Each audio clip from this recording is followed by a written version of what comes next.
Yo, what's good YouTube? It's Elliot from Neanderthal Fitness, www.neanderthalfit.com, personal trainer, fitness instructor and YouTube fitness enthusiast. So today's video, nice little quick video about how do you pick the best gym. So I am potentially looking at moving at the moment. It's not necessarily in the pipeline, but potentially, and obviously with that comes the stress of finding a new place to train. Okay, so I thought, what better video subject to hit up for you guys today than to how to pick the right gym for you. So I'm going to go over the basic options, the pros and the cons, and which one you should go for. So okay, no further ado.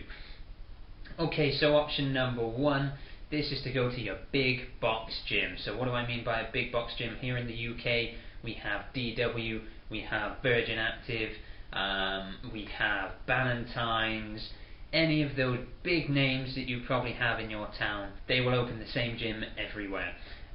You'll have pretty much the same layout for the most part, depending on the size of the building. There's no real character to these gyms. Okay, so let's go over the pros first. The pros, they tend to be pretty big. So it's a big gym. You can tend to get on most equipment without waiting too long. Opening hours tend to be pretty good, anywhere from about half 6 a.m. to about 10 p.m., maybe 11 p.m. at some of the more popular ones. Okay, so equipment you're likely to have here is a shitload of cardio equipment. So you're going to have treadmills, bikes, cross trainers, maybe some like spin cycles, maybe some rowing machines. You're going to have all your resistance machines, so like chest press machine, shoulder press, leg curl, leg extension, every kind of resistance machine you can imagine.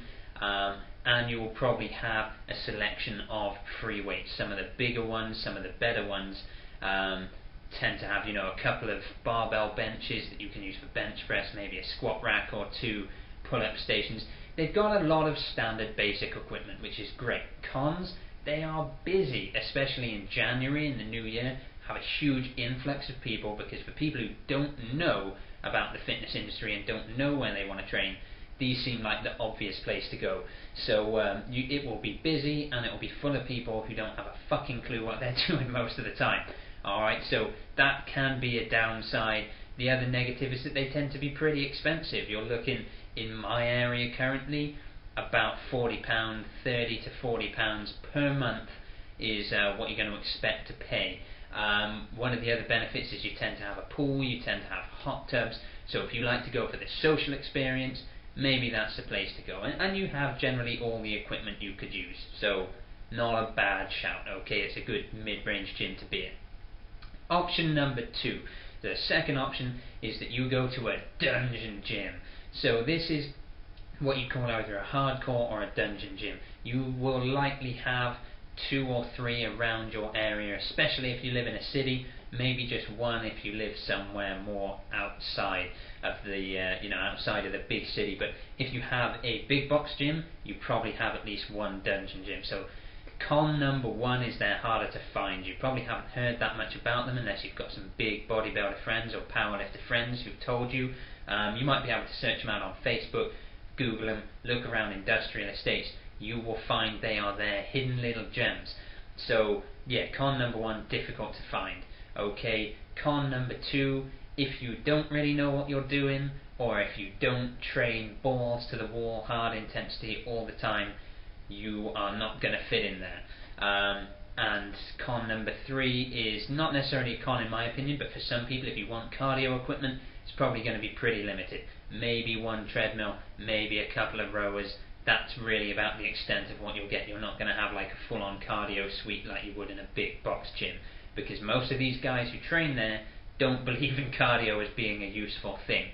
Alright, so that's kind of your cons. Bonuses, the upsides to training in these gyms is most of the guys who train there will be fucking jacked. They will be huge. And the thing that most really big guys know how they got really big. So if you need assistance, they're going to be able to provide you with the knowledge that you need. You're going to have encouragement to train hard, because a lot of the time these guys are quite close friends and they all train together or train at similar times. You will have second to none in terms of free weights equipment. There will be solid Olympic bars. There will be such a selection and massive amount of weights, probably a good number of squat racks, probably a good number of benches, maybe some dumbbells and kettlebells, but that's about it. There's not going to be showers in most of them. There's not going to be hot tubs and swimming pools. That's out of the question for these places. They're just for guys who want to come and train. The other pro is they tend to be cheap. Some of them are pay as you go, so like £2 per time you train, something like that, or you can sign up for like 15 to 20 quid a month. They tend to be a fair amount cheaper. The last con with the dungeon style gym is opening hours tend to be much shorter. So sometimes they're only open 3 or 4 days a week, so you kind of have to train when everyone else trains, rather than just train before work if you want to, or after work. It doesn't really have that vibe. Option number 3, you've got home gym. So of course, why didn't we think of this sooner? No gym at all. If you've got the space at home and you've got some spare cash thrown around, no doubt you can put together a gym that has exactly what you want, exactly what you're going to train with, for less than the cost of going to a big box gym for a year. So if you think that you're paying £40 a month, you're going to be looking at £480 a year. So maybe not inside of a year. If you get second-hand equipment, definitely less than the cost of a year. If you want a really flush gym, maybe the cost of 1 to like 2 or 3 years of going to a big box gym. That being said, you can train in that for 10 years, 20 years. You're going to get your money's worth. And of course you can train whenever you want. What you're going to want generally is a wide open space that's pretty soundproof. So you want something like a basement or like a garage. An attic is a poor idea. Top floor is a poor idea, especially if you want to drop weights.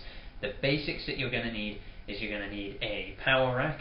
So a power rack tends to be a squat rack which you can run a bench into to use for things like bench pressing as well. So you've got your squats down, you've got your bench press down. You're going to want some adjustable dumbbell bars, so they're the short bars that you can put normally 1-inch plates on, and a variety of cast iron and maybe vinyl weights. You can use chrome weights, but they're a lot more expensive. You want at least a couple of barbells. Ideally, if you intend to get strong and train properly long term, you want to invest in a good quality Olympic barbell. Now that's going to set you back.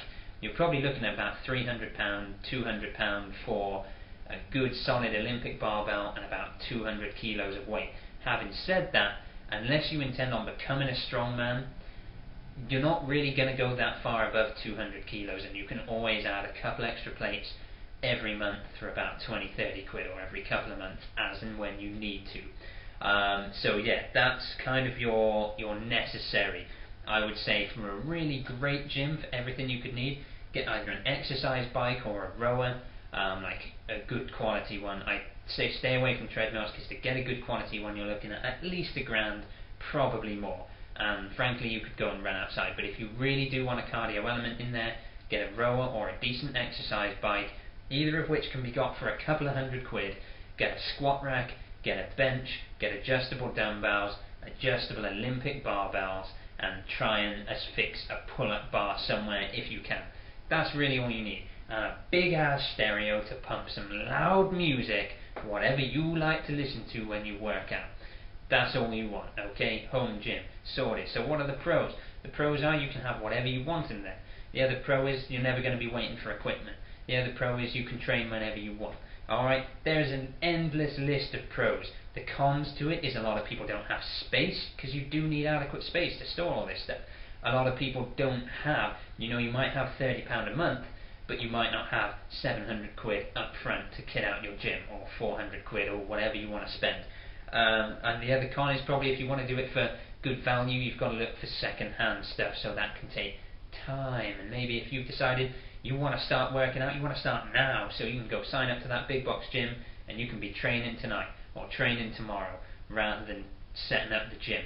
Alright, if you want to set up a home gym, check out YouTube. There is going to be hundreds of videos, probably thousands of videos on how to kit out a decent home gym. So really there's no solid pros and cons with that, because you can vary it however you want. There's no social experience to it because you're training on your own unless you get your buddies over to train there. but there's no waiting time, there's no fanning around, there's no talking, and in some respect I think having that social aspect for a lot of people negates them getting fit. So that's not good. Stay away from that. And last but not least is you've got kind of your sporting / CrossFit gym. Now, I don't want to label this just down to CrossFit, but really it's mainly for CrossFitters. There are other places that do a similar thing but just don't call themselves CrossFit. These gyms are pretty cool if you're into that kind of thing. So what are you going to expect? Again, it's going to be on an industrial estate, it's going to be slightly more difficult to find. These tend to be slightly more pricey, so you're probably looking at £60 to £70 per month. The good thing is though, you will always have a trainer with you, so when you're there, you turn up to classes, 5 or 10 of you will be working out at the same time, going through a prescribed class. You're going to have great equipment, you're going to have your ass kicked around that gym, you're going to work really hard every time, and you get that family feeling of all working out together. And for people who enjoy CrossFit, there's really no better experience. Even setting up a good home CrossFit gym, you're not going to get that same vibe as working out there. So it's a really, I've worked out in one briefly, they're a really enjoyable gym to work out, and they honestly are, but they're expensive, and it's not for everyone, because for most of them you can't just go there and do your own thing. You have to have resided yourself to doing the kind of training that the trainers want you to do. So those are your options, those are your pros and cons. I don't want to make the video too long, but hopefully that's given you some food for thought about the different gyms that are available, and just think about what what you're going to do, what gym you might want to go for. Last con for the big box gyms is that you're normally contracted in, so you could be anywhere from 6 to 12 months before you're able to quit. Any of the other types of gyms probably don't have that, and a home gym definitely doesn't have that. So yeah, go forth, decide on your gym, and whatever you do, work out. I'll catch you Neanderthals in the next video.